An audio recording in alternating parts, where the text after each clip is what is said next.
And take a look at what we have here, guys. A very much needed tool. And I love seeing this label. High Point Scientific. This label always puts a smile on my face. It was delivered about a couple minutes ago. And I'm gonna show you what we have here. So let's get to the satisfying part and let's open it up. So this is the missing piece right here for my sky washer. I do own the original version of the EAF. And I love that thing, you know? That's like one of my favorite accessories for my refractor. So that's actually the problem. At first I was planning on sharing the old version of the EAF between my sky washer and my refractor as a photography setup. But a few days ago, I tried to remove some of the cables and I was gonna get it out so I can put it on my sky washer. And from there, keep sharing it with both telescopes. And the minute I started removing the cables, I'm like, no, this is not gonna work. It's better if I just spend a couple more bucks and get a new one. And that way I won't have to deal with all the flippity flop of switching one single EAF between two telescopes. It's just a headache. So, I mean, it did hurt me to buy another one, knowing that I have, one already, but it doesn't work like that. There's no way in hell I was gonna be sharing a single EAF between different telescopes. So I ended up getting this new version, the 2025 version, the EAFN.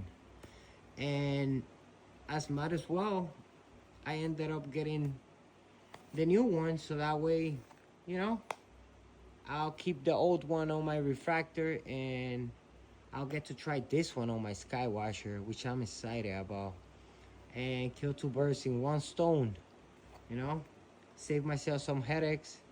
This one is $50 more than the original one, $200. So I thought about it and I'm like, let me just spend the extra $50 and see how the new one performs. I love the old version. It's like one of my favorite toys for my refractor. And without these on my sky washer, I've been manually focusing every night.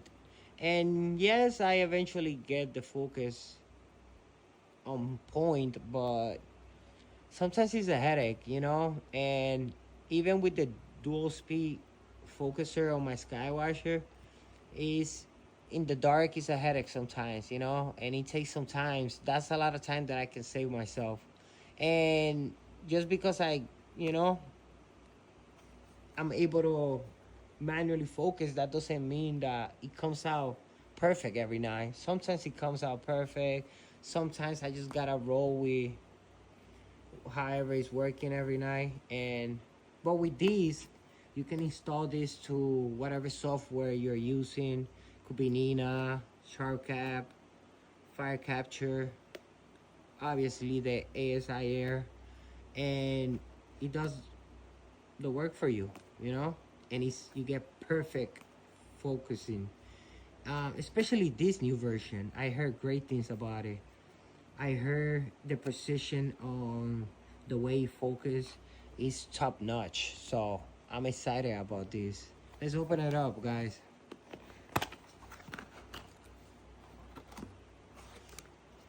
Oh man, I love that smell.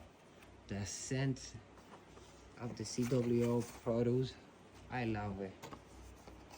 And then we have instructions. Ah, it's so cute. I love that color. It looks almost the same, but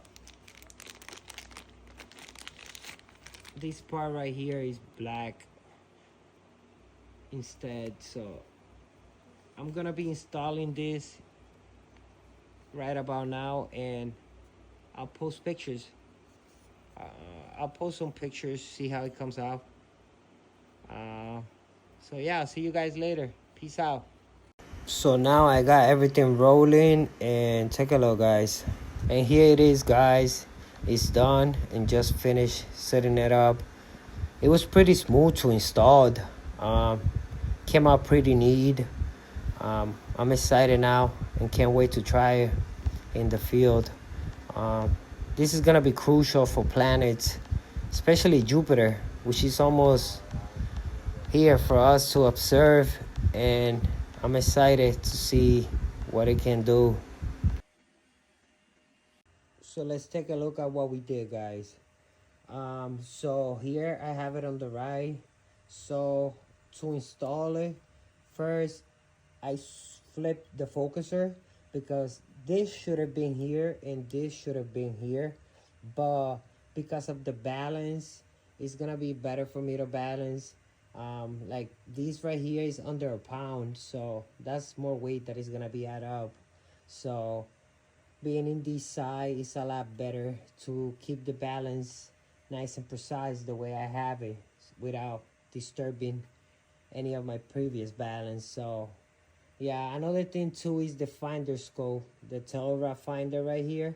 If I would have kept it on the left, it would have been uncomfortable and kind of awkward, you know. So what I did was flip the focuser, and that allowed me to keep the EAF on the right, and that worked out perfect for me, and it looks pretty neat, very comfortable, and I'm gonna be showing you guys how it came out.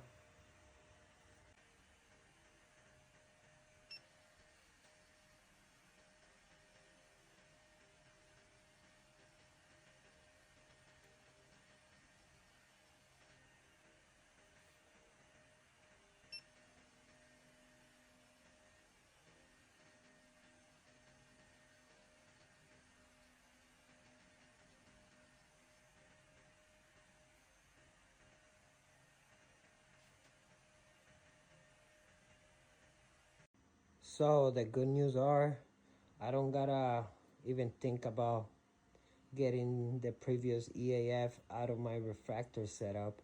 Um, it passed by my head to get it out because I was kind of getting annoyed of having to manually focus the planets using my large Dobsonian skywasher, and um, the best idea was to just buy a new one and don't even think about getting this one out, and my life is gonna be a lot easier now.